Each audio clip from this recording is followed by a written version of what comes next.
Since 2001, the Fast and Furious movies have morphed into a massive, sprawling franchise. In fact, the series easily rivals most comic book movies for surprisingly dense lore, outrageous action, and heroic, one might even say super-heroic leads.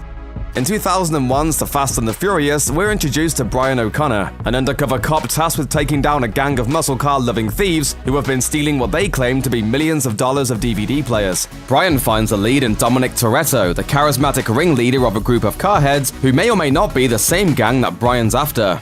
I live my life a quarter mile at a time. To make things even more complicated, Dom's sister Mia, the shop owner of Toretto's Market, is the object of Brian's affection. Brian impresses Dom with his driving, eventually ingratiating himself into Dom's team, which isn't a family just yet. Unfortunately, Brian soon learns that he can only play both sides of the law for so long, and comes clean to the Toretto family when it looks like Dom and his gang will end up on the wrong end of a trucker's shotgun. With Brian's cover blown and Dom forced to leave town, the two have one last quarter-mile race. Ultimately, rather than take his new friend into custody, Brian gives Dom the keys to his car and lets him race off into the distance. Too Fast, Too Furious, surprisingly, isn't the second part of this franchise. Instead, that honor goes to the turbocharged prelude for Too Fast, Too Furious, a short film which sees Brian on the run after letting Dom go free. For some reason, this leads to a nationwide manhunt, with his face plastered all over the nightly news. That sort of thing tends to present a problem when you're driving across America winning street races like some sort of gear shaft version of Johnny Appleseed. When Cop sees his vehicle while Brian's driving through Texas, he's able to hitch a ride with an unnamed woman who recognizes his face, possibly because of his uncanny resemblance to Lance Harbor from Varsity Blues. After that, he buys a new car, wins more street races, and finds himself in Miami, the city where the heat is on. In 2003's Too Fast, Too Furious, Brian has fully transformed from undercover cop with an unmistakable surfer accent into a king of the Miami street racing scene with an unmistakable surfer accent. Together with organizer and former racer Tej, Brian's been racking up the bills and notoriety in Miami. That all comes to a screeching halt when he's arrested by the Miami police after they fire an electronic harpoon into his car. The police want Brian to go undercover inside a criminal organization, and they're willing to wipe Brian's criminal record if he can take down Verone, Miami's resident drug lord.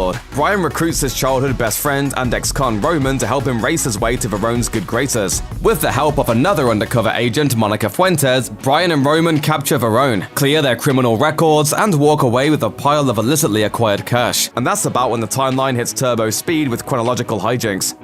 Los Bandoleros was a short film co-written and directed by Vin Diesel that serves as a prelude to the fourth film, Fast and Furious. Following Dom as he assembles a new crew for an upcoming heist of a gasoline truck in the Dominican Republic. Letty's back to rekindle her romance with Dom, but she's not the only familiar face in the short film. Han originally appeared and died 3 years earlier in the Fast and the Furious Tokyo Drift, which was the third movie released. A quick line of dialogue establishes that the Han we see here has never been to Japan, so we know that this takes place before Tokyo Drift. But now though, all you need to know is that Dom loves Letty, the people of the Dominican Republic, and stealing gas from the rich to give to the poor. 2009's Fast and Furious begins with a heist planned in the Los Bandoleros short. Dom, Letty, Han, Tego, and Santos steal a bunch of gas to give to the people of the Dominican Republic, but their celebration is short-lived. Dom knows that as long as he's a wanted criminal, Letty's in danger of being arrested too. So he leaves Letty in the middle of the night off to go live his life 1/4 mile at a time. Meanwhile, Brian is working with the FBI as a field agent, trying to find leads on a drug lord named Braga. Dom is forced to return to Los Angeles after learning that Letty was seemingly killed by one of Braga's men while she was working with Brian to take the drug lord down in exchange for clearing Dom's criminal record. Dom and Brian both go undercover in Braga's street racing organization, Brian intending to catch Braga, Dom intending to kill him. While there, they run into and befriend Giselle, Braga's wondrous right-hand woman. Eventually, Dom and Brian reconcile and take Braga down. I would have won that race if you didn't cheat, right? You hit your head hard. Unfortunately, Dom is captured by the FBI and sentenced to 25 years in prison for all of his prior street racing-related crimes. Luckily for him, Brian is used to going against the law to save his friend. The film ends with Brian, Mia, and the rest of the crew teaming up to break Dom out. 2011's Fast 5 picks up immediately where Fast and Furious left off. Dom escapes from prison with his family, and the crew heads to Rio de Janeiro to figure out their next moves. Brian takes a gig stealing cars from a train, but unbeknownst to the family, one of the cars they steal belongs to Reyes, a ruthless drug lord who controls Rio with an iron fist. Dom, Mia, and Brian recognize that they've got a golden opportunity to steal enough money from Reyes to fund their fugitive lives permanently. It's more than a 3-person job, so they put out the call for the whole family to assemble. Roman, Tej, Giselle, Han, Tego, and Santos all arrive ready to steal $100 million from Reyes. Unfortunately, Reyes isn't the only obstacle in their way. Luke Hobbs, a diplomatic security service agent and all-around tough guy, is on the hunt for the family. Along for the ride is Elena, a Rio patrol officer with a grudge against Reyes for the murder of her husband. Dom and Hobbs have their requisite tough guy face-off. This is Brazil! But they're forced to work together after Reyes kills Hobbs' entire team, save for himself and Elena. The family's heist goes off without a hitch, and Hobbs gives Dom a full 24-hour grace period before they resume their muscular cat and muscular mouse chase. At the end of Fast 5, there were only 2 things that could get the family back in action: the promise of amnesty and the knowledge that Letty is alive. It turns out that Letty survived the explosion back in Fast and Furious, but got amnesia. She was then conscripted into a kind of evil version of the Fast family led by villainous Owen Shaw. Hobbs and his new partner Riley bring the Fast family, because obviously only fast thieves can catch fast thieves. It wasn't that hard to find you, Toretto. Wasn't hiding.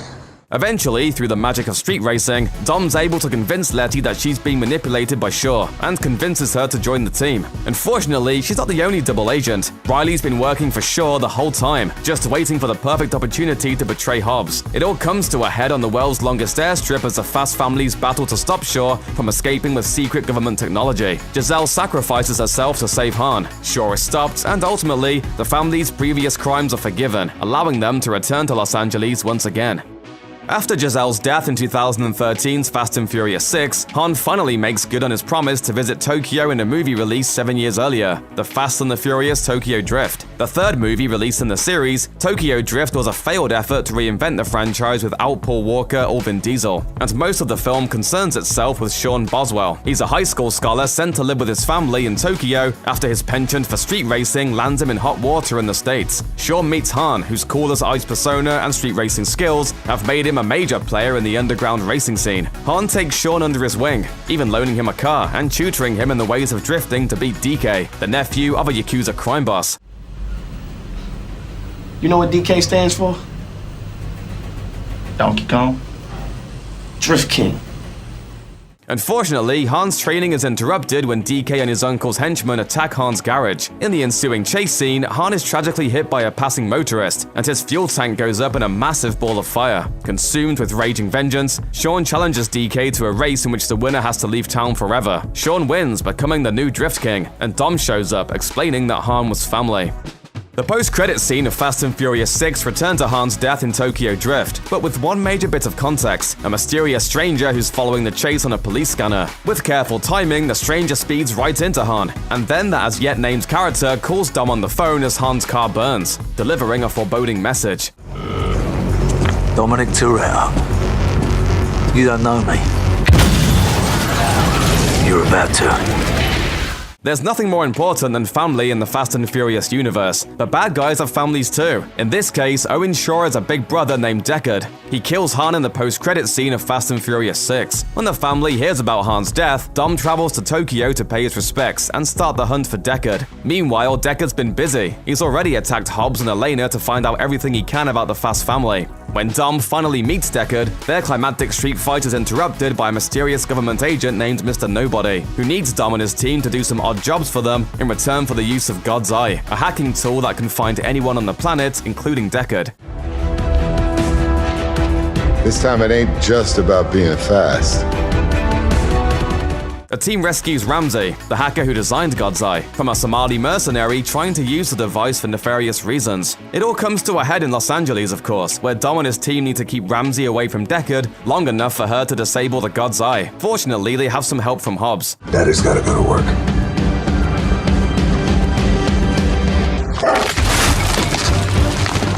Deckard Shaw is taken to jail after Dom beats him by stomping on a parking garage like the Incredible Hulk, and then Dom briefly dies and is resurrected with the power of love, thus avenging Han. The real-life death of Paul Walker leads to the character Brian's retirement, as he rides off into the sunset with Mia and their son.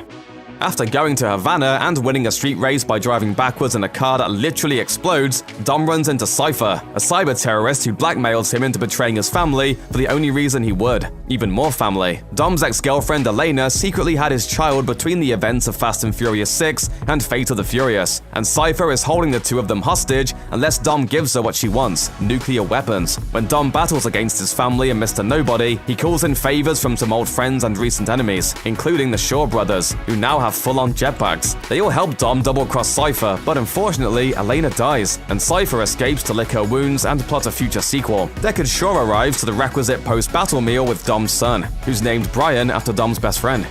What's next for the family? Coming in August of 2019 is Fast and Furious Presents Hobbs and Shaw, which will see the eponymous odd couple facing off against a superpowered Idris Elba. Look at me. I'm Black Superman.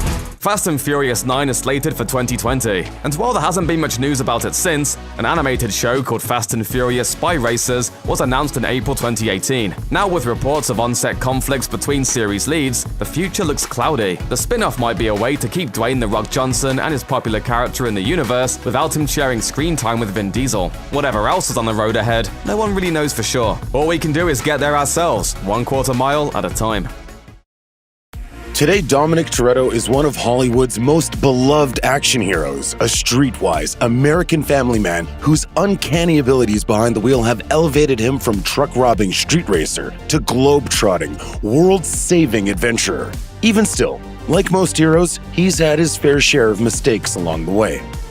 As a boy growing up in Los Angeles, Dominic Toretto idolizes his father, a local stock car racer. Dom's father models many of the values that our hero comes to represent later in life. He loves cars and driving, he's a man of faith and a community leader, and nothing is more important to him than his family. So when Dom witnesses his father's death on the racetrack, he is absolutely devastated. Dom's father is killed in an accident caused by a fellow racer named Kenny Linder, who clips the elder Toretto's bumper and sends him crashing into a wall at terminal speeds. Dom runs into Linder the week after the accident and, enraged by what he feels was a preventable accident, attacks Linder with a wrench. Dom only plans on hitting him once, but then loses control of himself and leaves Linder seriously injured. Dom not only ends Linder's racing career, but he leaves him physically unable to drive for years to come. Dom is sentenced to 2 years in prison for the assault, and he's banned from professional racing for life. Dom's assault of Kenny Linder is the inciting incident that sets the entire Fast saga into motion. Dominic Toretto may have had a career as a legitimate stock car racer and wouldn't have had to turn to street racing to satisfy his need for speed or steal electronics to finance his sister's education. Early in his criminal career, Dom has a business arrangement with Johnny Tran, a fellow thief and street racer. Johnny is a dangerous man with a vicious streak. Dom would be wise to stay on his good side, but he risks their business relationship when he sleeps with Johnny's sister in an apparently casual fling. Johnny takes offense to this, and he and Dom part, carving up their territory and agreeing to stay out of each other's way. Time for you to go do your own thing. But in The Fast and the Furious, Dom accidentally violates that truce when he and Brian O'Connor ride through Johnny's turf, reigniting their rivalry. Brian doesn't help matters either, as he suspects Johnny of coordinating a string of truck robberies and arranges a police raid of his home, humiliating him in front of his family. Johnny mistakenly believes that Dom is the one who ratted him out, and he confronts him at the Race Wars competition in front of their peers on the racing scene.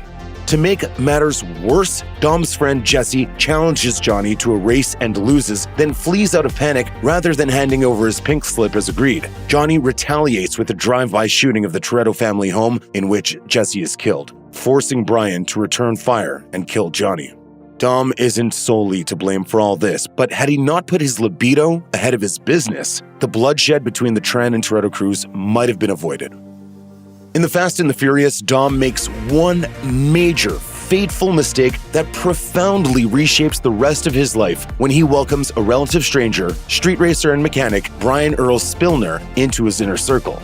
Dom is initially suspicious and dismissive of Brian, who, in addition to poking his head into Dom's domain as a street racer, also frequents the Toretto family grocery to flirt with Dom's sister, Mia. But after Brian helps Dom avoid arrest for street racing, Dom begins to warm up to this guy and gradually lets him into his life and closer to his criminal enterprise, unbeknownst to Dom. Brian Spillner is actually Brian O'Connor, an undercover LAPD officer assigned to investigate a series of truck robberies for which Dom and his crew are responsible. Dom ignores the signs of Brian's true agenda and even the warnings of his close friend Vince until it's too late, and Dom's operation is exposed. Brian allows Dom to escape from the police, but Dom is still forced to leave the country and embark on a series of increasingly daring heists to make a living until his eventual pardon in Fast and Furious 6. While trusting Brian O'Connor is certainly a mistake in the moment, eventually Brian and Dom reconcile and come to see each other as brothers. Brian and Mia's relationship also stands the test of time,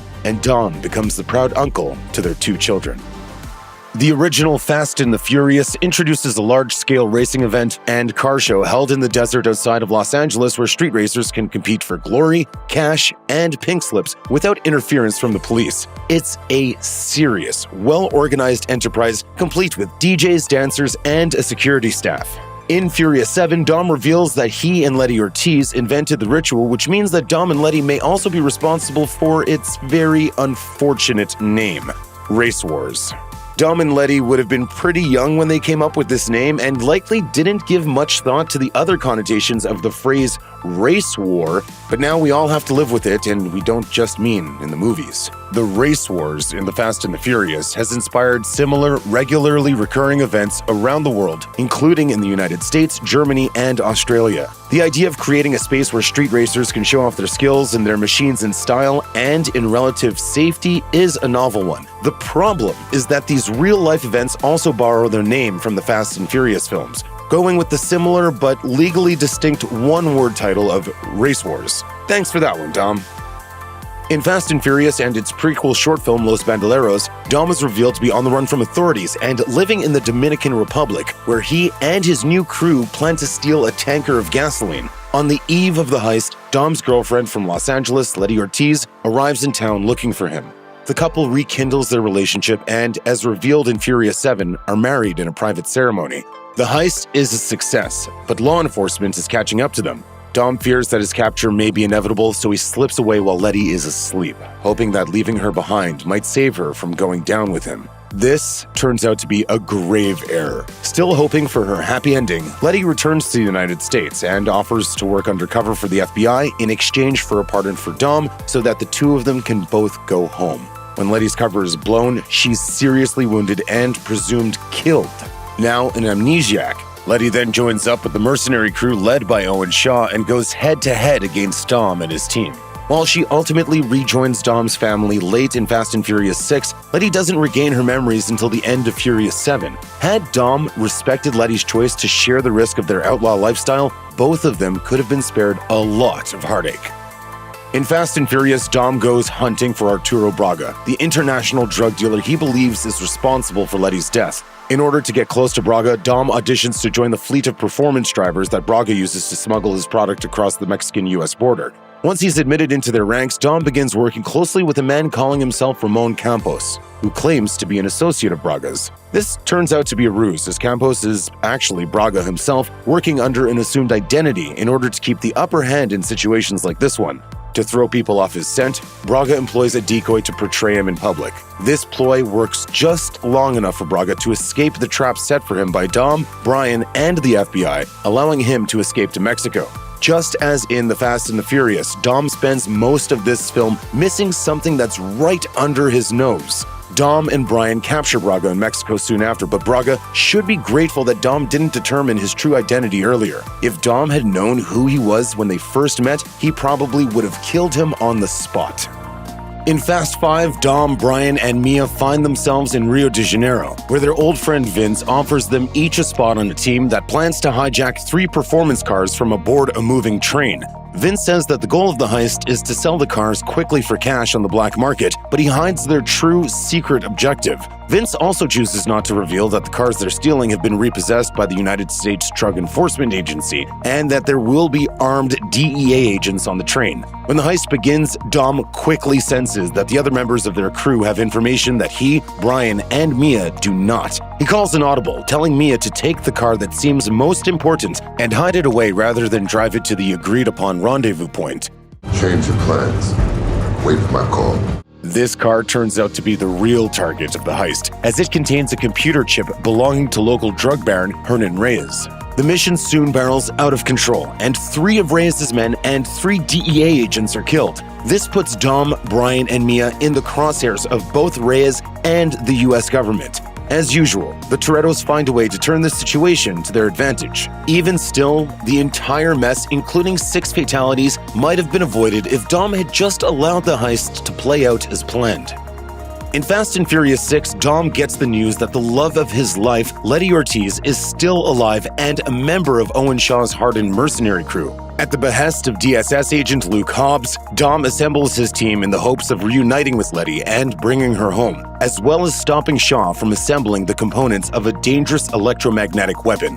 When Dom catches up to Letty in the aftermath of a high-speed chase in London, he approaches her with his guard down. Unbeknownst to Dom, Letty has no memory of Dom or their life together, and she shoots him in the shoulder seemingly without a thought. Dom's mistake here is understandable, as it would have been difficult for him to predict that someone he's known since childhood and is secretly married to would have completely forgotten him. But any error that results in getting shot is still a pretty big deal. Also, according to Letty herself, it could have been a lot worse. Letty later claims that her aim was off and that she'd planned to shoot to kill.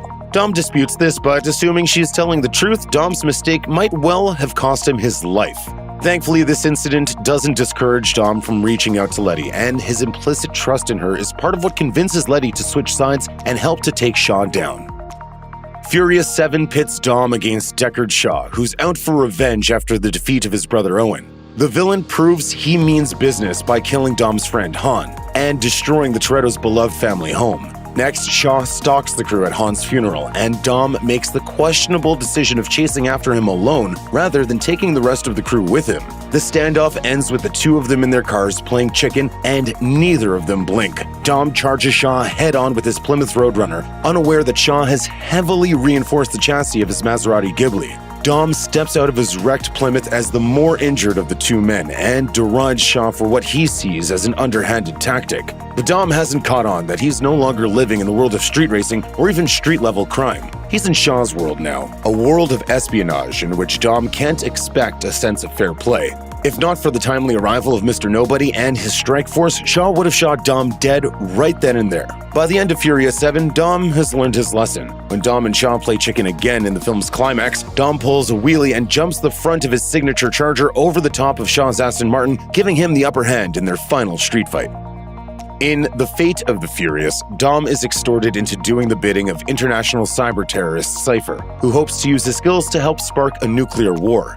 Cypher lures Dom into her employ by capturing his ex-girlfriend, Elena Nieves, along with Marcos, the infant son Dom didn't know he had. With the 2 of them held hostage, Cypher has total leverage over Dom, which she uses to compel him to betray his family, steal nuclear launch codes, and help hijack a Russian submarine. As awful as this situation is, it's difficult to imagine what Dom could have done differently to avoid it. Dom begins planning for his escape and Elena and Marcos' rescue as soon as he can, secretly contacting the Shaw family to track and commandeer Cypher's flying base of operations. Still, he surely wishes he'd been able to escape from Cypher's clutches earlier. During Dom's mission for Cypher in New York, Dom prevents her lieutenant, Rhodes, from killing Letty, and Cypher punishes Dom by having Elena executed. Dom isn't responsible for Elena's death, and he obviously couldn't allow Letty to die either, but he'll still have to live with the regret over essentially choosing one of them to be killed. Thankfully, Dom is at least able to free himself from Cypher in time to fulfill his promise to Elena that he would keep their son safe. The Fast and Furious movies have often gotten away with more than just outrageous stunts and instances of spectacle. From bizarre character developments to outdated plot devices, here are questionable things in the Fast and Furious movies that we all just ignore. Fast and Furious 6 ends with a bang by revealing that Deckard Shaw, played by Jason Statham, was the one responsible for killing Han, played by Sung Kong in Tokyo Drift. With this action, the character's intimidating nature was solidified. From there, Shaw caused all kinds of problems for Dominic Toretto and his surrogate family, including blowing up Toretto's home. By the end of Furious 7, the gang's most ruthless adversary had finally been defeated, seemingly putting an end to his influence on the lead characters of Fast and Furious. Except the face of the Furious decided to go in the direction of making him an ally to the team as he took on a new villain, Cypher, played by Charlize Theron. By the film's end, Shaw wasn't just a helpful colleague, he ended up being the one to save Toretto's kid from the evil henchman. It was strange to see someone responsible for murdering Han getting chummy with Toretto's family, including for Fast and Furious 6 director Justin Lin. Via CinemaBlend, Lin shared, "Somebody asked me about Han and Deckard Shaw. I was like, wait, what? Shaw is at the barbecue in 8? Really, I was so confused. One of the big reasons to come back to direct F9 was I felt like we needed to correct something. If even one of the main directors of the Fast and Furious franchise is puzzled by this development, then maybe Shaw shouldn't be a part of the family." Though Brian O'Connor, played by Paul Walker, returned from the Fast and the Furious to headline Too Fast, Too Furious, Dominic Toretto did not. This meant the square-jawed law enforcement officer needed an experienced rebel to bounce off of. Enter Roman Pierce, played by Tyrese Gibson, who had a more friendly personality than Toretto from the start and was clearly around to help maintain the buddy-buddy dynamic of the first movie. But while he delivers his share of comedic lines throughout the film, Pierce is not at all supposed to inhabit the archetype of comic relief. When Tokyo Drift opted to focus on entirely new characters, both O'Connor and Pierce were put on the back burner. In fact, Pierce disappeared from the franchise before finally returning nearly a decade after his first appearance in Fast 5. This time around though, Toretto and O'Connor were firmly in the lead roles again, meaning Pierce wasn't needed to fulfill his original job as O'Connor's new partner. But since he had to fill out a new niche, Pierce has taken on the role of the franchise's comic relief, which has required the character to act drastically different than when he first showed up in Too Fast, Too Furious. While this new personality does make Pierce's character wildly inconsistent between his debut appearance and his later escapades in the franchise, it has also allowed him to stick around as a prominent fixture of the Fast and Furious universe, and for that, we're thankful. See, now we talk. When the Fast and the Furious Tokyo Drift hit theaters in June 2006, it wasn't meant to be something significant in the franchise. It was an attempt to try something new and see if the series could extend beyond Brian O'Connor. The filmmakers certainly weren't thinking about it factoring into an insanely convoluted timeline in one of the biggest action franchises ever made. As a result, the use of flip phones, the car models, and even the presence of Bow Wow in the film's cast all pointed to Tokyo Drift being firmly set in the year 2006.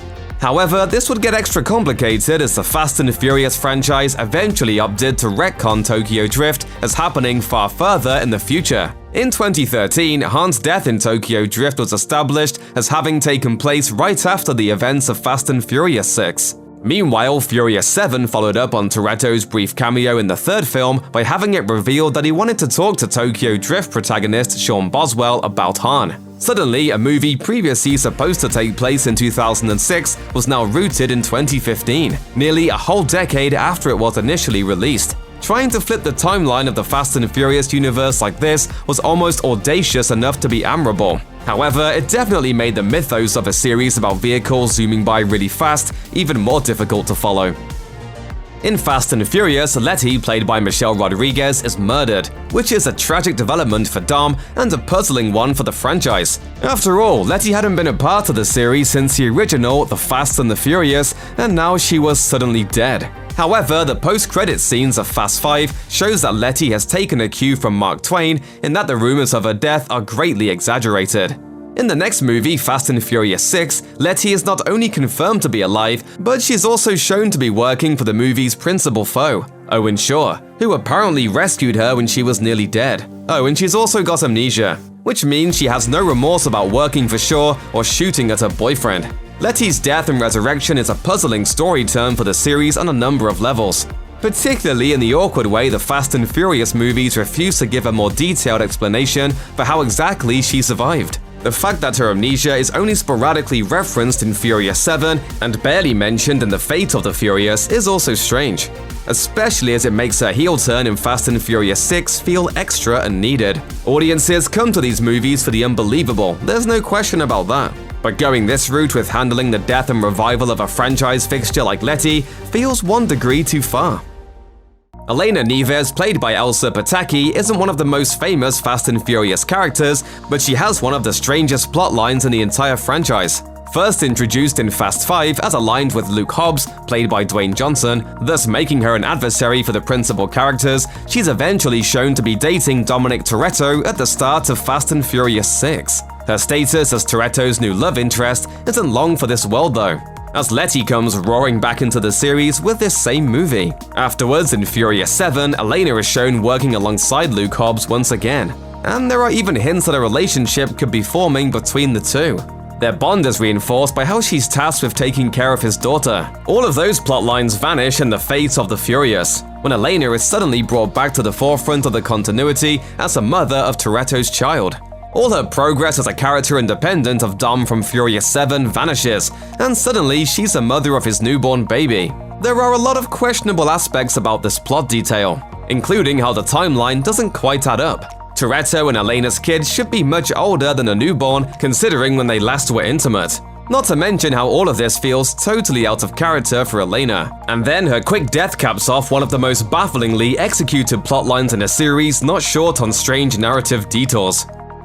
The Fast and Furious movies aren't famous for their post-credit scenes, but Fast 5 features a moment worth sticking through the credits for. Here, Luke Hobbs is informed by Too Fast, Too Furious character Monica Fuentes, played by Eva Mendes, that Letty is alive and well despite dying in Fast and Furious. Not only did this sequence indicate that a franchise staple was getting resurrected, but it indicated that Fuentes was due to reappear in the Fast saga after previously only appearing in the second film. Fuentes returning to this series opened the door for Mendes to play a more active character. However, Fast and Furious 6 failed to follow up on this tease of her returning, and since then, there have been no further appearances by Fuentes. This is likely partially due to Eva Mendes taking a self-imposed sabbatical from acting. But it's still strange that Fast 5 teed up a return for Monica Fuentes that's yet to pay off. Perhaps a prospective female-led Fast and Furious spin-off can finally give Fuentes a new adventure to embark on that's more substantive than a post-credit sequence. Prior to the release of The Fate of the Furious, rumors spread that the characters of Luke Hobbs and Deckard Shaw were being primed for their own spin-off movie. This was set up in The Fate of the Furious, which saw the duo being incarcerated together at the same prison. In this fantastic action sequence, they engaged in a scuffle during a prison breakout before being forced to work together to take down Cypher. And over the course of the story, Hobbs and Shaw did grow closer, to the point that they shared a laugh together and were even depicted mingling at Dom's barbecue during the film's closing scene. Once that spin-off got off the ground in the form of Hobbs and Shaw, suddenly the two were no longer buddies. At the start of the movie, they were recruited by their respective governments to save the world, and there was an immediate animosity between the duo. No way. I'm not working with this guy. I've been there, done that. Rather than being friendly, they were now inhabiting a classic buddy cop dynamic, as they aimed a slew of jokes at one another, taking shots at qualities they hated about one another. It was like they automatically reverted to their dynamic from the start of The Fate of the Furious without any consideration of how the rapport had evolved once they left the slammer. Hobbs and Shaw featured many stunts that strained credulity, but the awkward way the two leads reverted to an exclusively antagonist dynamic was especially weird. When The Fast and the Furious hit theaters in 2001, a big takeaway for general moviegoers was the presence of Vin Diesel. With his gravelly voice and a believable sense of authority, Diesel wasn't your average movie star. So it seemed like a no-brainer to bring him back for the inevitable sequels. However, when Too Fast, Too Furious was released, Diesel was nowhere to be found. Even his fellow original lead Paul Walker was back in the driver's seat. It was a puzzling move for the franchise, and in the sequel, the absence is chalked up to Toretto being on the run from the law. In the context of the real world though, it was due to Vin Diesel both having qualms with the script for Too Fast, Too Furious and having a desire to break away from the franchise to do the Chronicles of Riddick instead. This decision allowed Diesel to follow his own creative pursuits, but it did result in the baffling sight of seeing a Fast and Furious movie not headlined by the actor most associated with this franchise. This trait has only gotten more puzzling as the years go by, and Diesel remains more and more of a fixture of this saga. Brixton Law, played by Idris Elba, is the most advanced adversary to ever appear in a Fast and Furious movie. He isn't just ruthlessly violent, he's also outfitted with cyborg enhancements. The first explicitly sci-fi character in the Fast and Furious mythos isn't someone you can take down with ease. So considering the leads of Hobbs and Shaw are just normal human beings, you'd think it would take a super complicated tactic to defeat Law and save the world. Instead, the duo is able to take him down simply by learning the valuable lesson that punching him separately isn't working. No, they have to punch him together. It's a ridiculous plot turn meant to be the culminating teamwork of the two leads who can't stand each other, and predictable to boot. Even for a Fast and Furious movie, this tactic for bringing down the baddie is pretty questionable. With 9 films spread out over nearly 2 decades and a release order that jumps all around the chronological timeline, it's fair if Fast and Furious fans need a bit of a refresher on where we wound up after each one. Here's the ending of every Fast and Furious film explained. Despite functioning for most of its runtime as practically a beat-for-beat Point Break remake, The Fast and the Furious notably diverges from the iconic surfer thriller in its ending. While the 1991 film sees protagonist Johnny Utah release sympathetic antagonist Bodhi only to certain death, The Fast and the Furious has its law enforcement hero Brian O'Connor let his law-skirting frenemy go free. He even gives him an assist on his way out. After initially getting close to Dominic Toretto only as a means to ferret out the details of his high-speed heist operation, Brian eventually comes to realize that he genuinely cares about Dom and his crew. Dom and his sister Mia feel betrayed when they learn Brian's true identity and subsequently attempt to cut ties with him. However, Brian chases Dom down in a winner-takes-all quarter-mile race, with the implied stakes being that, if he wins, Dom will cooperate with being arrested. Instead, even though Dom crashes his car and Brian wins the race, Brian opts to give Dom his own car, allowing him to escape instead of arresting him. The film ends with Dom driving free in Mexico and Brian having chosen their friendship over his career as a police officer. Following his decision to facilitate Dom's escape at the end of The Fast and the Furious, Brian goes on the run, making a living competing in underground street races. Eventually, Brian is arrested but cuts a deal with the FBI to go undercover and help bring down a drug lord in exchange for a clean criminal record. To assist him, Brian recruits his estranged childhood friend Roman Pierce, who is on parole and could use a similar deal. Brian and Roman take down the drug lord with the help of US Customs agent Monica Fuentes, leading to his arrest and full pardons for the 2 ex-convicts. Unbeknownst to the FBI though, Roman sets aside some of the drug lord's laundered money for himself, although he does turn over the rest. Free once more, Brian suggests the 2 of them use the money to open a garage together in Miami, although that doesn't wind up happening. The only main Fast and Furious film not to center around Dom or Brian, Tokyo Drift follows teenager Sean Boswell, who is sent to Tokyo to live with his dad after destroying most of a residential construction site in a drag race in Arizona. Relocating to a different continent doesn't do much to curb Sean's speedster ways, and he quickly falls in love with the Japanese street racing scene. The Japanese drivers all employ the technique of drifting, which allows cars to maneuver around curves and corners using controlled skids. After initially failing at drifting, Sean eventually masters the skill with the help of a local racer named Han. Unfortunately, not long after Han has taken Sean under his wing, the Yakuza come after Han for stealing from them. A high-speed chase ensues, and it appears that Han is killed. The final act of Tokyo Drift sees Sean challenging a Yakuza member's nephew to a race, which will determine which of them is allowed to remain safely in Tokyo. Using his newfound drifting skills, Sean wins. Now established as the Drift King of Tokyo, Sean continues racing, and the film closes with an American arriving to challenge him to a race, Dominic Toretto, who claims that he used to work with Han. Along with the next 2 films, a 4th film in the franchise actually takes place between Too Fast Too Furious and Tokyo Drift. After Tokyo Drift ended with the reveal that Dom and Han used to work together, Fast and Furious cuts back to that time, 5 years after the end of the first film. The film opens with Dom stealing fuel tankers in the Dominican Republic with a crew that includes Han as well as Dom's girlfriend, Letty. Meanwhile, after getting his criminal record expunged at the end of Too Fast Too Furious, Brian O'Connor is now working as an FBI agent. Dom and Brian's paths eventually cross when Dom hears that Letty has been killed, and the search for her killer leads him to a Mexican drug lord that Brian is also attempting to track down. Together, the 2 team up to apprehend the drug lord, and Brian manages to arrest him, with Dom's help. In the process, Dom kills one of the drug lord's henchmen, whom he blames for Letty's death, making Brian's attempts to clear his name futile. The film ends with Dom being sentenced to 25 years to life in prison. Unable to accept this outcome, Brian resigns from the FBI and teams up with Mia, along with a couple members of Dom's crew to break him out of prison. The film ends with Brian leading a group of cars to intercept Dom's prison bus. Picking up directly on the heels of Fast and Furious, Fast 5 opens with Brian and his accomplices breaking Dom out of prison. Together with Mia, they flee to Rio de Janeiro. By this time, Brian and Mia have rekindled their romance from the first film. And during the course of the film, Mia makes a game-changing revelation. You have no choice but to split up. Pregnant. In order to build a new life, Dom and Brian hatch a scheme to steal $100 million from a major crime lord, which requires them to recruit a crew to help pull off the heist. This includes Han from Tokyo Drift and Roman from Too Fast, Too Furious, along with Tej, Giselle, Leo, and Santos.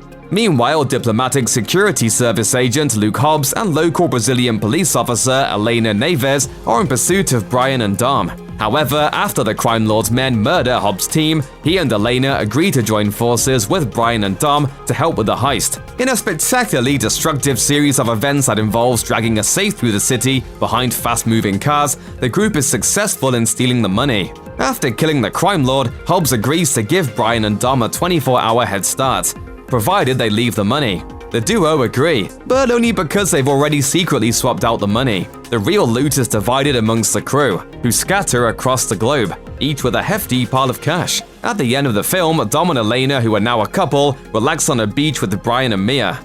Meanwhile, unbeknownst to them, Monica Fuentes from Too Fast, Too Furious gives Hobb a file that shows that Letty is actually still alive.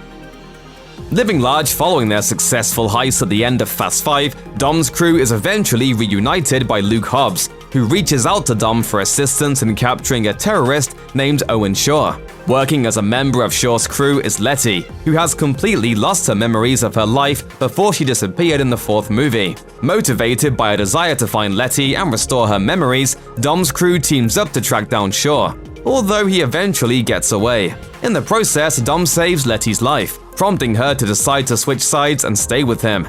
The final act of the film sees Dom's crew pursuing Shaw to a runway, where Dom's group is determined to keep Shaw's plane from taking off with its weapons of mass destruction. They're successful in stopping Shaw, but Giselle is killed in the process of saving Han. Shaw is grievously injured after being thrown from the plane and is subsequently arrested by Hobbs, who secures pardons for Dom and his crew as payment for their assistance. At the end of the film, although Letty still doesn't have her memories, Elena graciously steps aside to allow her and Dom to be together. Meanwhile, a grieving Han decides to take his Fast 5 money to Tokyo, where he and Giselle had once talked about moving, which is what puts him there at the beginning of Tokyo Drift. In a mid-credit scene, it is revealed that the person whose car crashed into Han in that film was driven by Owen Shaw's brother, Deckard, who is now seeking vengeance on the people who injured and captured his brother. The seventh Fast and Furious film picks up just before the sixth film ends, showing Deckard Shaw stealing information on Dom's crew from Hobbs' office, injuring Hobbs in the process. Shortly after that, Shaw attacks Han in Tokyo, which we previously saw both in the middle of Tokyo Drift and at the end of Fast and Furious 6. As Shaw targets the rest of Dom's crew, a mysterious government operative named Mr. Nobody offers to help Dom stop Shaw if Dom's team can assist him. Mr. Nobody needs help recovering a computer tracking program called God's Eye, as well as its creator, a hacker named Ramsey, who has been kidnapped by terrorists. After rescuing Ramsey, Dom's team manages to help Mr. Nobody stop the terrorists and subdue Shaw, who is taken into custody by Hobbs. In the process, Letty finally regains her memories, revealing that she and Dom actually got married before they parted ways in the fourth film. Meanwhile, Mia has announced that she's pregnant again, and Brian decides that it's finally time for him to walk away from his dangerous life in order to be with his family. The film ends with the crew bidding a fond farewell to Brian as he drives off into the sunset, and Dom thinking back on all the happy memories they've shared together. This ending also served as an emotional eulogy for Paul Walker, who died in an unrelated accident during the film's production. After regaining her memories of their wedding, the eighth Fast and Furious film opens with Dom and Letty taking their long-overdue honeymoon in Havana. Unfortunately, while they're there, Dom is confronted by a cyber-terrorist named Cypher, who blackmails him into betraying his crew and helping her steal weapons. The rest of Dom's crew, along with Hobbs and surprisingly Deckard Shaw, are recruited by Mr. Nobody to help them stop Cypher. Eventually, it's revealed that Cypher has captured Elena and her infant son. It turns out that Elena was pregnant when she and Dom split up, and she never told him. However, while outwardly cooperating with Cypher, Dom quietly tries to undermine her, which leads to Cypher having Elena executed. Ultimately though, Dom is able to get the upper hand by helping the Shaw brothers' mother, who repays the favor by tasking her sons with rescuing Dom's son. Once the Shaws have recovered the baby, Dom turns on Cypher, thwarting her plans to incite nuclear war and reassuring his team that he'd never really turned on them after all. Unfortunately though, Cypher manages to escape before she can be apprehended. At the end of the film, Dom finally names his son, while Hobbs decides to walk away from his job with the Diplomatic Security Service for good. Everyone, meet Brian. Following the events of The Fate of the Furious, Deckard Shaw learns that his sister, Hattie, has disappeared along with a programmable supervirus and is tasked by the CIA to team up with Hobbs in order to find her. Once they locate Hattie, who is an MI6 agent, they learn that she only infected herself with the virus in order to keep it from falling into the hands of Brixton Law, a terrorist who has been cybernetically augmented with super strength.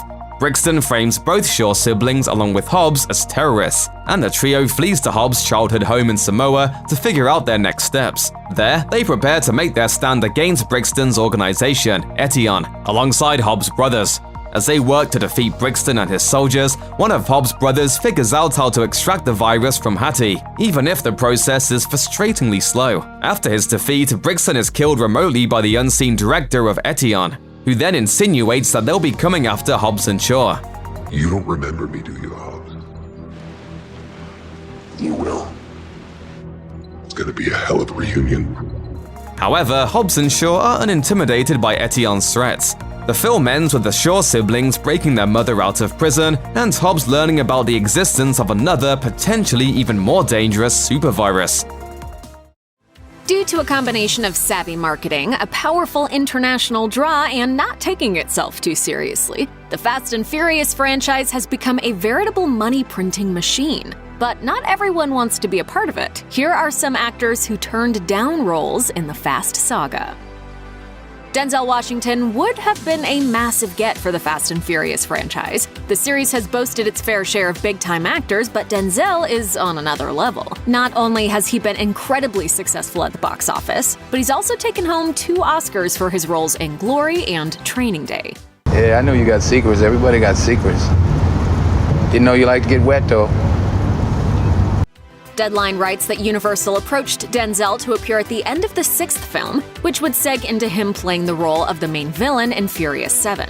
He apparently was not interested, however, and turned down the opportunity. Ultimately, the role went to Jason Statham. Statham is obviously a big star in his own right, but not quite on the same level as the 2-time Oscar winner. You may be unfamiliar with the name Deepika Padukone, unless you're a big fan of Bollywood. However, the model actress is hugely popular in Indian cinema, and that makes her a star in the largest film-producing industry in the world. The Fast and Furious franchise owes much of its success to the international market, so it makes sense that they'd want to recruit worldwide stars into the fold. They tried to do just that with Padukone in Furious 7, but she had to turn down the offer. At the time, Padukone had never appeared in an American film, as she told India Today. She had already committed to a domestic film and didn't feel right backing out, but she also said she would love to do a Hollywood film in the future. She got her wish just a few years later, and in a role alongside Vin Diesel as well. Padukone appeared in XXX: Return of Xander Cage in 2017 and has reportedly been cast in XXX 4. When the Fast and Furious franchise began in 2001, Ja Rule was one of the biggest rappers in the world. He was in the process of making the transition to acting and appeared in a very small role in The Fast and the Furious as a character named Edwin, who went up against Paul Walker and Vin Diesel's characters in a street race. He did not win. Interestingly, Ja Rule could have gone on to be one of the faces of the franchise if he'd been interested. In an interview with Grantland, John Singleton, the director of Too Fast, Too Furious, recalled, "Ja got too big for himself. He turned it down. He turned down $500,000 to be in the sequel." Singleton said he repeatedly tried to get Ja Rule to the table, but eventually decided to swap his character out for one played by a different rapper, Ludacris, who has since appeared in more than half of the Fast and Furious films. Apparently, Ludacris wasn't the first potential replacement for Ja Rule. Originally, rapper Redman was eyed to take on the role. Once Ja Rule dropped out of Too Fast, Too Furious, Redman was apparently geared up to replace him. He apparently had to drop out due to scheduling conflicts. The TV series Method and Red came out around the same time, as did a few other projects. Instead, the role went to Ludacris. Just like Ja Rule, Redman's acting career has been fairly stagnant since this role passed him by. It would have been interesting to see how the franchise might have evolved if either one of them had been cast instead of Ludacris. Even though the Fast and Furious franchise has become a blockbuster series over the years, it took a few films for it to find its footing and figure out what it wanted to be. Most of the main players have stuck with it over the long haul, but the core group didn't come together overnight. In fact, in 2017, a producer revealed that Timothy Olyphant was initially targeted to star in the first film. Apparently, when The Fast and the Furious was originally pitched to Universal, the studio agreed to produce the film as long as Olyphant was cast as the lead role of Dom Toretto. Olyphant turned the role down, which brought the filmmakers to their backup, Vin Diesel. Diesel took the reins of the franchise and has appeared in almost every film since. The Fast and Furious franchise sure loves its European baddies. In recent films, we've seen Luke Evans, Jason Statham, and Idris Elba all show up as central antagonists. An impressive roster that also almost included David Tennant. Yes, we reportedly almost saw the one-time Doctor Who tangling with Vin Diesel and Dwayne Johnson. So what went wrong? Well, I don't know. I can't worry about everything. According to Latino Review, Tennant was in talks with director Justin Lin about taking on a major role in Fast and Furious 6. We don't know which part he was being considered for, but it seems likely that it would have been one of the Shaw brothers, roles that eventually went to Evans and Statham. Whatever ultimately went down during negotiations, Tennant wound up moving on to other projects. Tennant has proven he can do over-the-top villainy very well. His performance in Jessica Jones as the despicable Kilgrave gave audiences one of the best Marvel villains to date. We certainly wouldn't mind seeing him get behind the wheel in the Fast and Furious franchise. Another rapper who was targeted for the franchise but had to turn it down, Eminem, was actually approached twice to be a part of the Fast and Furious films. Both times, prior commitments kept him from coming on board, and both roles he turned down would go on to be major parts in the films. Eminem was actually offered a very big role in the first film. He was approached to take on the role of Brian O'Connor, which eventually went to Paul Walker. When Eminem was approached to take the role, he was currently in development of his own film, 8 Mile, and had to remain available for it. Just think, Eminem could have been one of the faces of the franchise. According to Fuse, Eminem was later approached to do a song for the soundtrack of Furious 7. He again turned it down due to a different film. He was already heavily involved with the movie Southpaw, and he did not want to have multiple songs competing with one another. Eliza Dushku was extremely in demand when The Fast and the Furious was in development. Apparently, the role of Nia Toretto was not only offered to Dushku, but was reportedly written specifically with her in mind. Dushku turned the role down for unknown reasons, but she was extremely busy at the time with both television and film projects, so it isn't hard to imagine why. Many different stars were reportedly attached after Dushku passed. Jessica Biel, Kirsten Dunst, Sarah Michelle Gellar, Bijou Phillips, and Natalie Portman are all rumored to have auditioned for the role before it went to Jordana Brewster. Vin Diesel returned to the franchise fold later, but he did refuse an offer to appear in Too Fast, Too Furious, and the reason is fascinating. Diesel was offered $25 million to star in Too Fast, Too Furious, but didn't like the script or the direction the series was headed. He viewed the first film as a classic and said, "I was an idealist, and to me, the script wasn't continuing the story. They were capitalizing on the brand and milking the success of it as long as they could."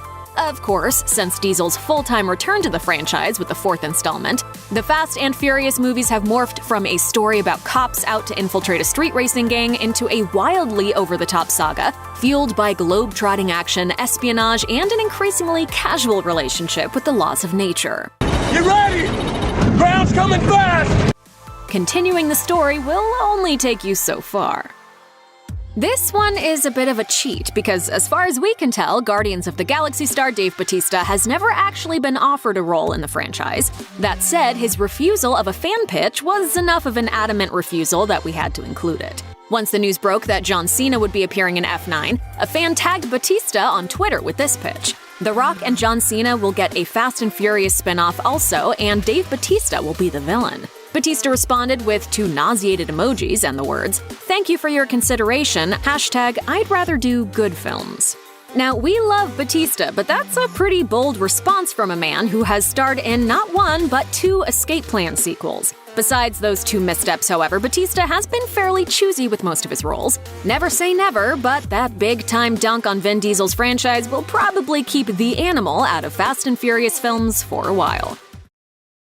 A story that spans decades and even jumps around in time is bound to have a few plot holes that could bring the audience's enjoyment to a screeching halt. However, when it comes to the Fast and Furious franchise, those reality-busting moments might just be part of the charm.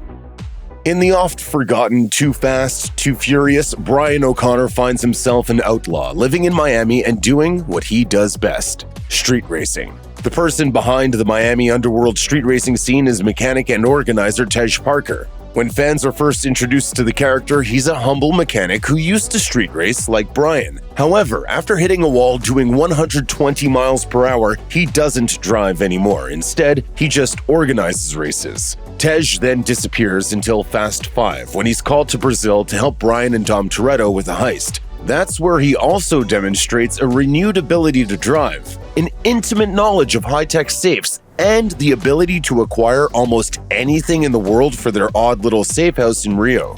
By the fate of the Furious, he's also demonstrated that he's an expert martial artist and a hacker that's capable of impressing Ramsey, who multiple governments are seeking for her technology. Tej goes from being a humble mechanic to a world-class criminal mastermind, hacker, driver, fighter, and acquisitions expert. At no point is the impressive expansion of his skill set adequately explained. A brief attempt to justify his skills was made in Fast 5, but Tej simply said he had a life before Brian met him in Too Fast, Too Furious. That actually muddies the waters further, implying he had these skills back then and chose not to use them. People can get good at things over the course of their lives, but Tej is simply too good at too many things. In Fast and Furious 6, Owen Shaw is introduced as the man that's been using a team similar to Dom's family to conduct all kinds of unseemly business around the globe. Furthermore, he's recruited Dom's old childhood flame, Letty, taking advantage of the fact that the attempt on her life in Fast and Furious left her with no memory. By the end of the film, Owen is responsible for the death of Giselle, a member of Dom's crew. After defeating Owen, Deckard Shaw comes out of the woodwork to get revenge. He starts by assassinating Han, a longtime member of Dominic's crew. He doesn't stop there. Deckard blows up Dominic's Los Angeles home, which he shares with his sister, Brian, and their son. Fortunately, everyone makes it out alive. Shaw later attacks Dom at Han's funeral and makes several other attempts on his life before being captured and thrown in jail. However, one film later, Dom is backed into a corner and has no choice but to trust his old enemies with none other than his own baby. Despite straight up murdering his close friends, stealing his girlfriend, and trying to kill his family, Dom trusts the Shaw brothers to not betray him while they do his dirty work. Once the mission is over, he even welcomes Deckard to a family barbecue in New York City. Forgiveness is a very complicated thing, but this is a bit much.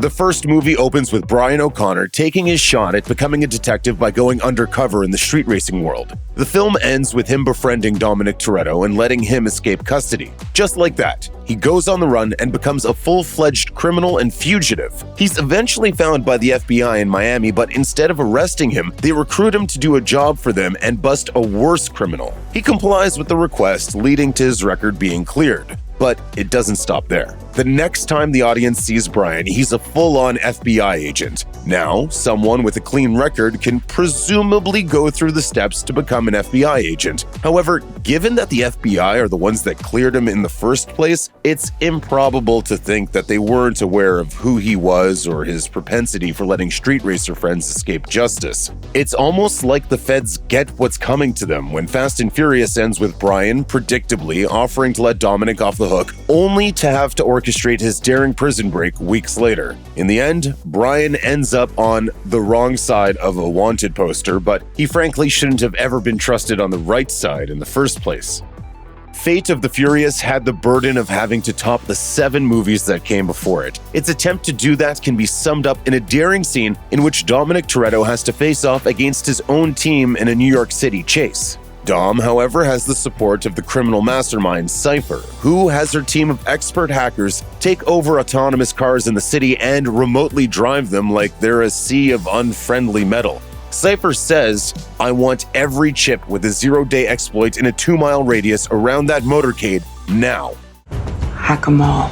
To put it really simply, a zero-day exploit is basically a bit of software that hackers are able to, well, hack. On its own, it doesn't come anywhere close to explaining how minivans and older model sedans could get hacked and driven like remote control vehicles. Simply put, the impressive-looking sea of cars that Cypher has her team manifest to aid Dom in stealing a nuclear football simply cannot exist. Not only would the gridlock in New York City be too immense to get the cars past a few miles per hour, but the scene shows her controlling cars that the audience is led to believe have both a cassette player and a high-tech auto-driving chip. The big plot twist in Fate of the Furious hinges on Dominic's old lover, Elena, having secretly given birth to his baby. However, for those keeping track of the timeline of events, that really doesn't add up. Elena is introduced and develops a romantic relationship with Dominic in Fast 5. When we see her again in Fast and Furious 6, she agrees to let Dom go so he can be with Letty now that she's alive. Weird, sure, but it's her choice. To help move on with her life, she joins Lucas Hobbs at the Diplomatic Security Services. When we see her again in Furious 7, she's a full-fledged agent, having clearly gone through whatever presumably lengthy process goes into making a local Rio police officer who ran off with a wanted international fugitive into a DSS agent. What's more, she doesn't seem to be showing a baby bump at all when Deckard Shaw explodes her and Hobbs out the window of a very tall building. Fortunately, that death-defying stunt had no impact on her unborn child. Overall, it just doesn't really track that she would have had a baby with Dom. She would have had to conceive a child, experience the events of 3 movies, and get a new career off the ground in a matter of weeks. She certainly wouldn't have been able to hide it from Hobbs, who would have likely told Dom that he's got a love child out there. It's a pretty big plot hole for something that will seemingly inform a lot of the franchise going forward. Everyone, meet Brian.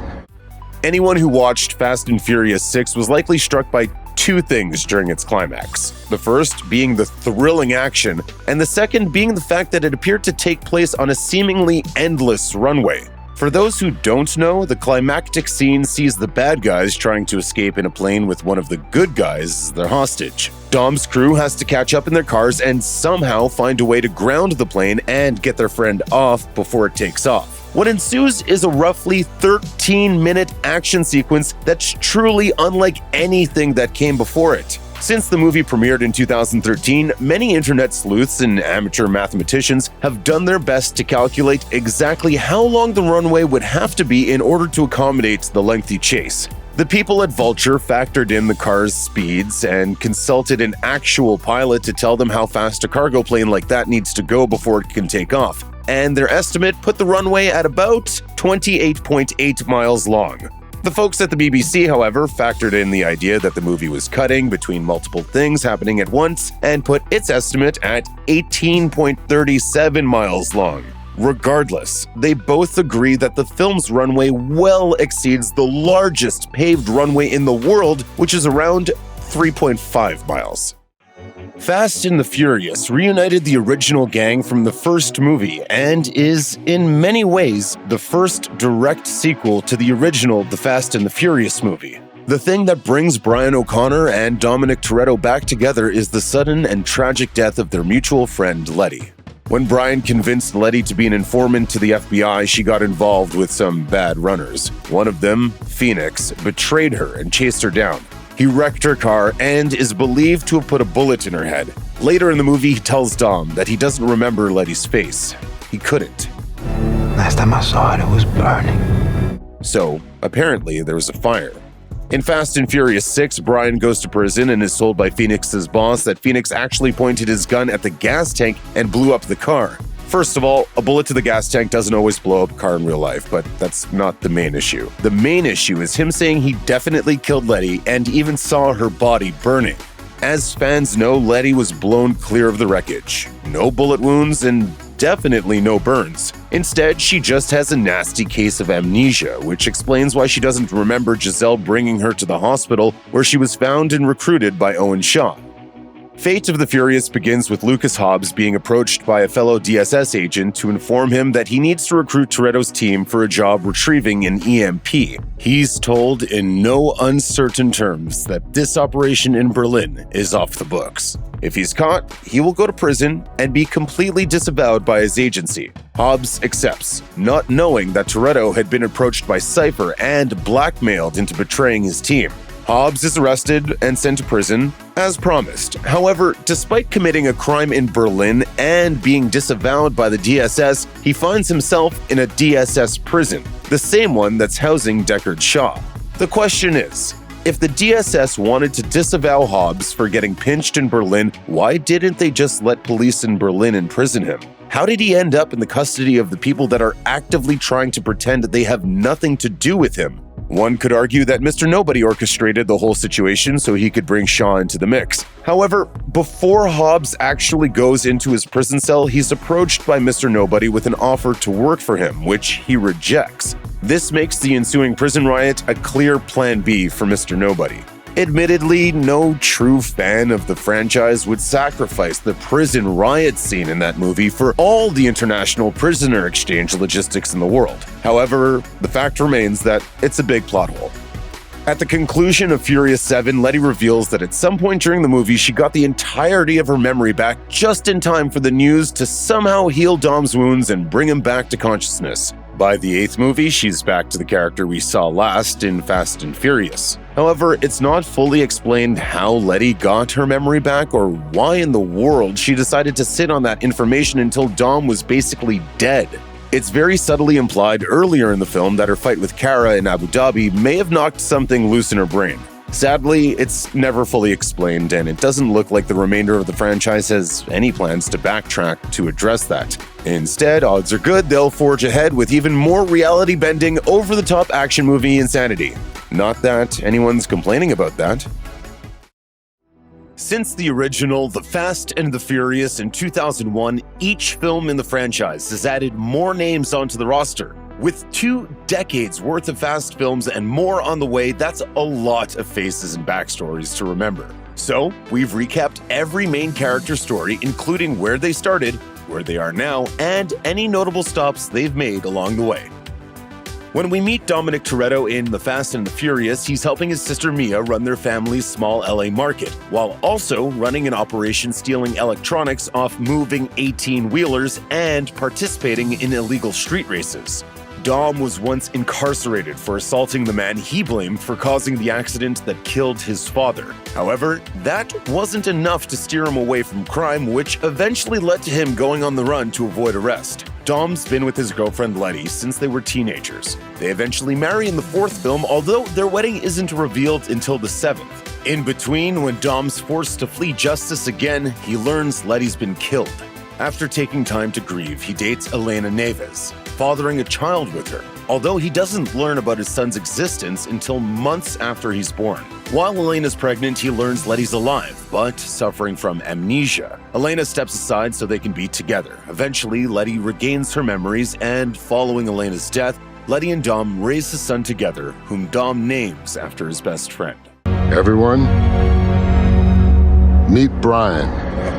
After many films spent evading justice, Dom's taste for crime increases over the course of the series, although he tends to target greedy corporations and corrupt crime lords. But the most valuable thing to him is family, specifically the crew he's assembled to help him pull off his various schemes.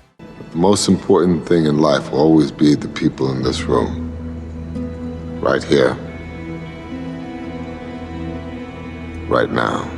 In Fast and Furious 6, Dom and his crew partner with the government to bring down various terrorists, earning them full pardons for their past crimes.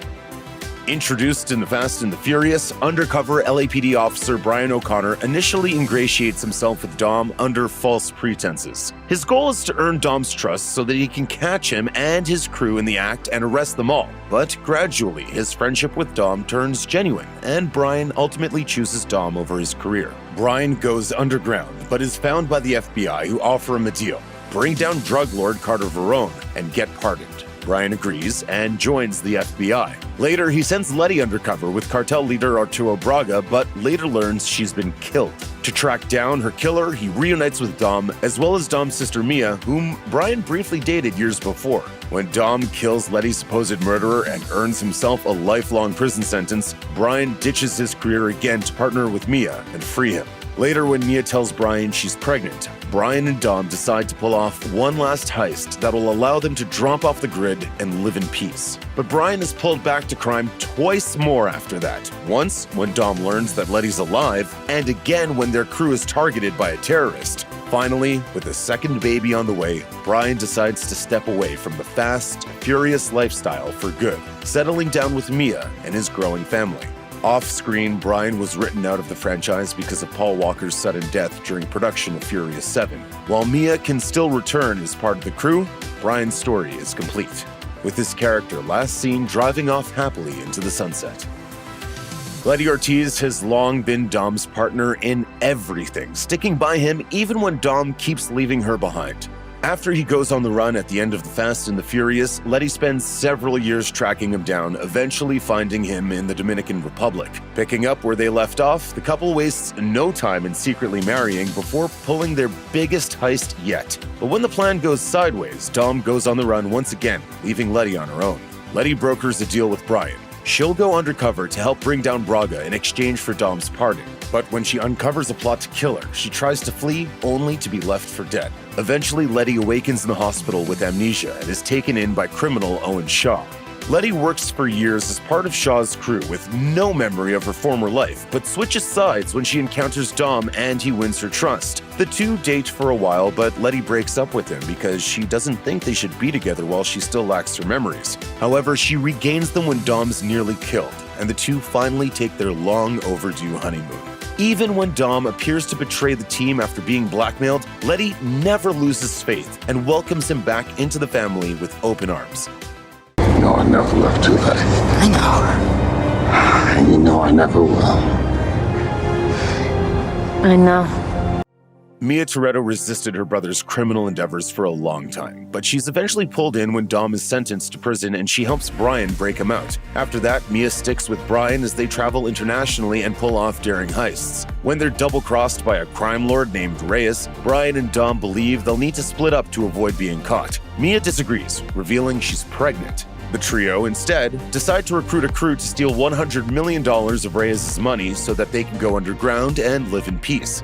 Once the heist is complete, Mia and Brian settle down in the Canary Islands. There, she gives birth to their son, Jack. Afterward, she agrees that Brian should help Dom find Letty while she stays with Jack, but she gets kidnapped by Owen Shaw. After being freed, just as Mia realizes she's expecting their second child, their house blows up.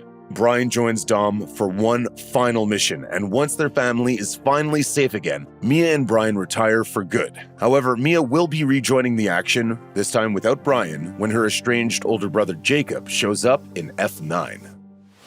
Roman Pierce started stealing cars at a young age, but when his friend Brian O'Connor joined the LAPD, Roman grew resentful, especially when Brian did nothing to help when Roman was arrested.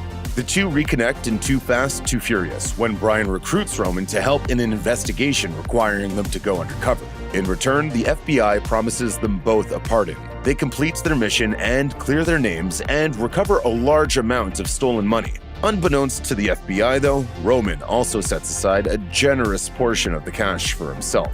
Roman re-enters the picture in Fast 5 when Brian and Dom need someone on their team who can talk his way out of any situation. After pocketing $11 million from that heist, Roman lives lavishly, buying expensive cars and a private jet, but still rejoins the crew whenever he's needed. He helps Dom find Letty and foil both Shaw brothers and sticks around after Brian retires. When Dom seems to betray the crew while being blackmailed by Cypher, Roman is part of the group that works to stop him and is quick to welcome him back once the truth is revealed. Introduced in Too Fast, Too Furious, super mechanic Tej meets Brian O'Connor while Brian is living in Miami, and the two become friends through the street racing scene. Later, Tej assists Brian and Roman in their undercover FBI assignment. Brian brings Tej back in for the heist in Fast 5, using his tech skills to hack into Reyes' advanced security system. Tej also becomes close to Roman, although the two never miss an opportunity to get under each other's skin. From Fast 5 on, Tej works as an integral part of the crew, working as the team's mechanic, hacker, and occasional driver. Only appearing in Too Fast, Too Furious, Suki is a street racer with a mostly female crew of her own. She is friends with Brian and Tej and proves a valuable asset when Roman and Brian need help throwing the police off their scent. While Tej drives Brian's car, Suki drives Roman's, leading the police on a wild goose chase away from their actual targets. A significant character in Too Fast, Too Furious, Monica Fuentes is an undercover U.S. Customs agent who's working to expose Miami drug lord Carter Verone. When Brian and Roman are also embedded in the operation, Monica blows her cover to pass Brian important information. Realizing Monica's betrayal, Verone takes her hostage aboard his boat. But Brian and Roman distract him long enough for Monica to take advantage of the situation. She holds Verone at gunpoint until she's able to arrest him. Several years later, she alerts Hobbs that Letty is still alive. Ex-Mossad agent Giselle is introduced as an employee of Arturo Braga in the fourth film. However, Giselle warns Dom that Braga plots to kill his drivers. Later, Dom saves Giselle's life, then recruits Giselle in Fast 5 as an official member of his crew. I think I'm in love. After becoming a couple in Fast 5, Giselle and Han are in Hong Kong together when they receive Dom's call to come help stop Shaw and save Letty in the sixth film. Tragically, toward the end of the film, Giselle is hanging off the top of a speeding car when she sees one of Shaw's henchmen preparing to kill Han. Making a split-second call, Giselle releases her grip on Han's hand in order to kill his attacker, saving his life as she falls to her death. Han got his start in director Justin Lin's earlier film, Better Luck Tomorrow.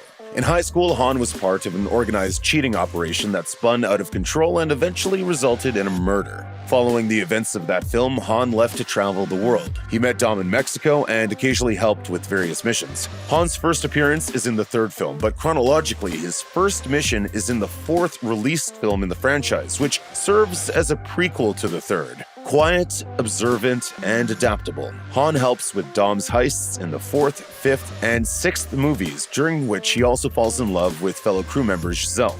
The two dream of globetrotting and growing old together, but those plans are dashed when Giselle sacrifices herself to save Han while working to take down Owen Shaw. Grieving, Han heads to Tokyo, where he befriends a group of local street racers and takes American teen Sean Boswell under his wing.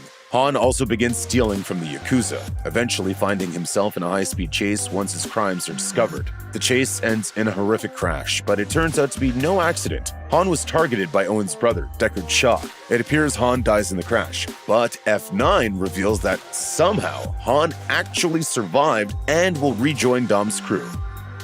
The youngest protagonist in the franchise, Sean Boswell, appears in the Fast and the Furious Tokyo Drift as an Alabama teen with a penchant for reckless driving. After being sent to Tokyo to live with his father, Sean quickly falls in with the city's street racing scene. But the Japanese racers all know how to drift, maneuvering around tight corners via controlled skids, a skill which Sean is initially unable to master. Han takes Sean under his wing and teaches him how to drift. Sean also flirts with a girl that turns out to be the girlfriend of Takashi, the local drift king and the nephew of a Yakuza member. After Han's apparently killed while being pursued by the Yakuza, Sean challenges Takashi to a race, with the loser agreeing to leave Tokyo for good. Thanks to Han's teaching, Sean beats Takashi and is crowned the new Drift King. Afterward, he meets Dom while Dom is in Tokyo investigating Han's death. An American Army brat, Twinkie eventually landed in Tokyo selling stolen goods out of Han's garage. He met Sean Boswell in high school, and they become friends after they bond over Twinkie's unique car. Through Twinkie, Sean is introduced to Han and the Tokyo street racing crowd. And when Sean finds himself on the wrong side of the Yakuza after Han's death, Twinkie even gives him money to pay off his debts. The two remain friends at the end of the movie, with Twinkie serving as the second in command to the new Drift King. Originally serving as a secondary antagonist in Fast 5, Luke Hobbs enters the picture as a diplomatic security service agent tasked with tracking down the crew. However, after finally getting the upper hand and arresting Dom, Brian, and several members of their crew, Hobbs' caravan is ambushed. When Dom, Brian, and their friend Vince save Hobbs' life, he decides to join them to get revenge. After the mission is complete, Hobbs returns to the DSS where he learns Letty Ortiz is alive. Hobbs passes this intel to Dom, and after Dom's crew assists in tracking Letty down and capturing Owen Shaw, Hobbs is able to negotiate pardons for everyone. Hobbs is later injured when Deckard Shaw breaks into the DSS in search of information on the crew, but still helps bring Shaw to justice. Later, when Hobbs is tasked with an off-the-books mission, he calls on Dom and his crew to help him. But Dom's double cross for Cypher winds up sending Hobbs to prison. He breaks out and helps the team stop Cypher. Later, Hobbs is tasked by the CIA with teaming up with Deckard Shaw to recover a dangerous bioweapon, which leads to him reconnecting with his estranged family in Samoa.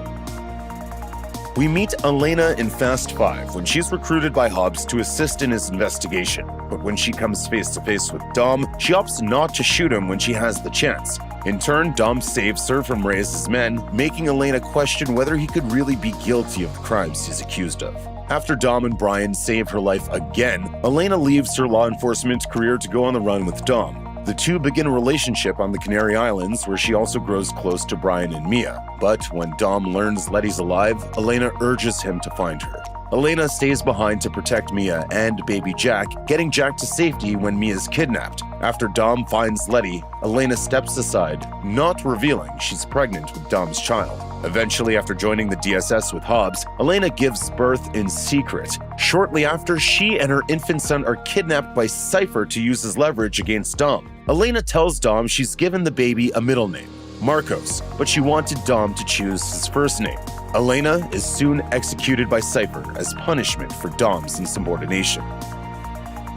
We meet Vince in The Fast and the Furious as a loyal member of Dom's crew who instantly distrusts Brian.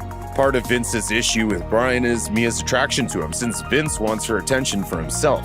When the crew's heist goes drastically wrong at the end of the first film, Vince is seriously injured, prompting Brian to blow his cover to get Vince medical attention. At some point after his recovery, Vince goes on the run, winding up in Rio de Janeiro, where he meets the woman who'd eventually become his wife and mother of his son. After spending years resenting Brian, Vince ultimately forgives him when he returns in Fast 5. He offers shelter to Brian and Mia and rejoins the crew. Tragically, he's killed by Reyes' men when they attack Hobbs, so Dom gives Vince's portion of the $100 million heist to Vince's wife and son. Owen Shaw turned mercenary after being dishonorably discharged from the military. He became an associate of Arturo Braga, which is how he met Letty Ortiz, intending to finish her off after Braga's initial attempt to kill her failed. But instead, he recruited Letty as part of his criminal crew. After Braga's arrest, Shaw begins stealing components to build an advanced weapon of mass destruction, which he intends to sell off to the highest bidder. He acts ruthlessly, willingly sacrificing members of his crew and kidnapping Mia to use as leverage to secure his freedom. He's ultimately stopped by Dom and is grievously injured in the process. After being hospitalized for an extended period of time, Owen is transferred to a secret location. While being blackmailed by Cypher, Dom makes a deal with Shaw's mother to find him in exchange for her family's assistance, to which she agrees. Owen, then, is instrumental in helping rescue Dom's baby from Cypher. Introduced in Fast and Furious 6 as a DSS agent and associate of Luke Hobbs, Riley Hicks is an ex-soldier with an impressive record. She works alongside Hobbs to track down Owen Shaw and his team and is helpful in both combat and extracting information from informants. However, after Dom's group helps Hobbs arrest Shaw, Riley reveals she's been a double agent the whole time and is romantically involved with Shaw. From that point on, Riley is openly a part of Shaw's crew and proves willing to kill for him in cold blood. Riley is ultimately killed by Letty when Letty shoots her with a harpoon gun, causing her to fall from Shaw's plane to her death.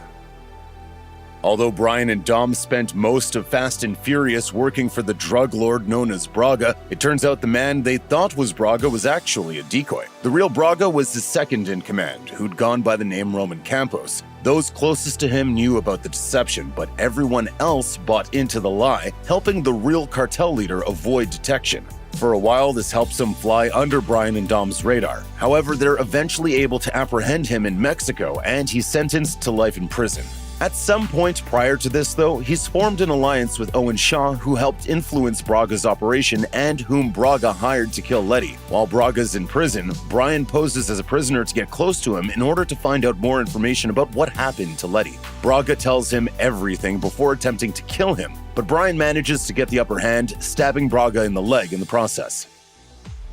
Leo and Santos are friends of Dom's from his time in the Dominican Republic. The pair are instrumental in helping Dom plan and execute the fuel heist at the beginning of the fourth film, and reappear at the end of the film to help Brian and Mia break Dom out of prison. After receiving their cut of their multi-million-dollar score at the end of Fast 5, Santos and Leo head to a casino where they wager all their money playing roulette. We never learn who wins or loses, but they show up again later in The Fate of the Furious as part of Dom's plan to fake Deckard's death, proving they still have Dom's trust.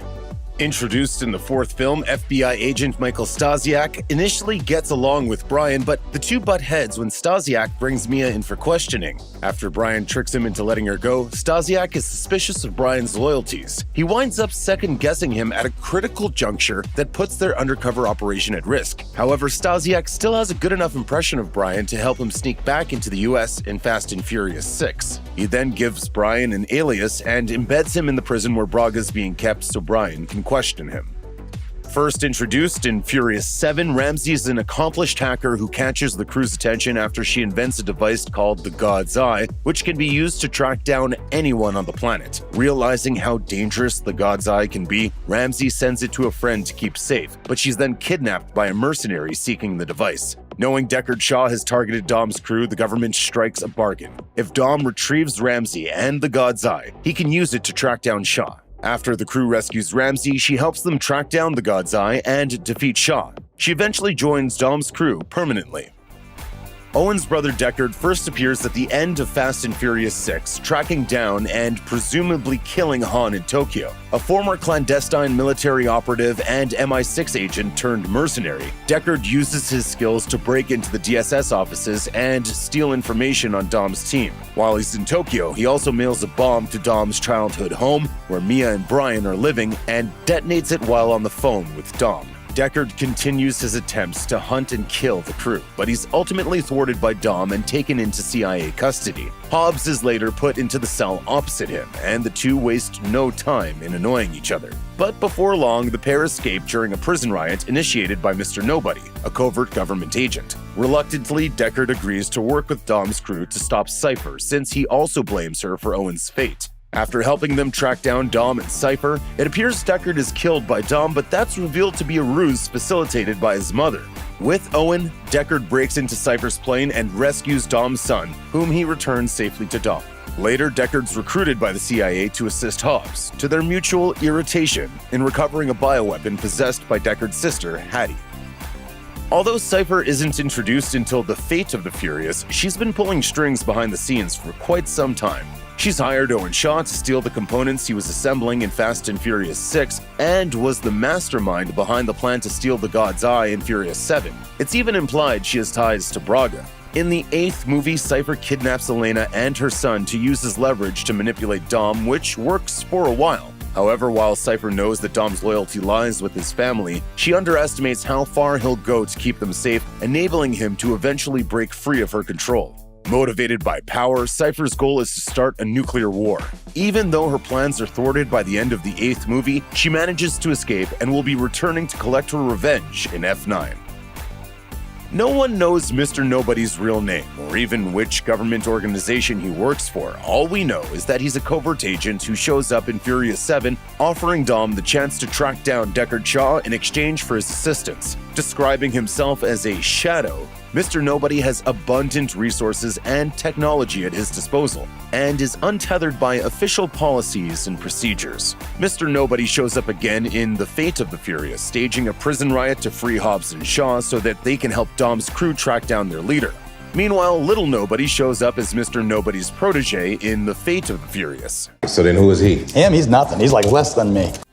While not on the level of most of Dom's crew, Little Nobody still participates in the high-speed effort to stop Cypher from launching a nuclear submarine. We first met Shaw family matriarch Magdalene in The Fate of the Furious when Dom sneaks away from Cypher long enough to ask her for help. Dom offers Queenie a deal. In exchange for her help rescuing his infant son, he will give her the location of her incarcerated son, Owen. The trade is acceptable to Magdalene, who, like Dom, values family above all else. Sometime later, Queenie goes to prison, although we never learn why. But at the end of Hobbs and Shaw, it's implied that she's getting ready to break herself out, thanks to a nail file hidden in a cake delivered to her by Deckard and Hattie.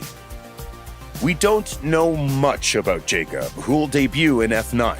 But what we do know indicates he'll be very different from the other Toretto siblings. Dom and Mia have never mentioned Jacob, and maybe there's a good reason for that. The 9th Fast and the Furious film will see Jacob teaming with Cypher to take down his big brother, which may prove to be the biggest challenge Dom has ever faced. Jacob is a skilled assassin and, of course, an excellent precision driver. We'll learn what happened to set the Toretto siblings at one another's throats when F9 finally speeds into theaters.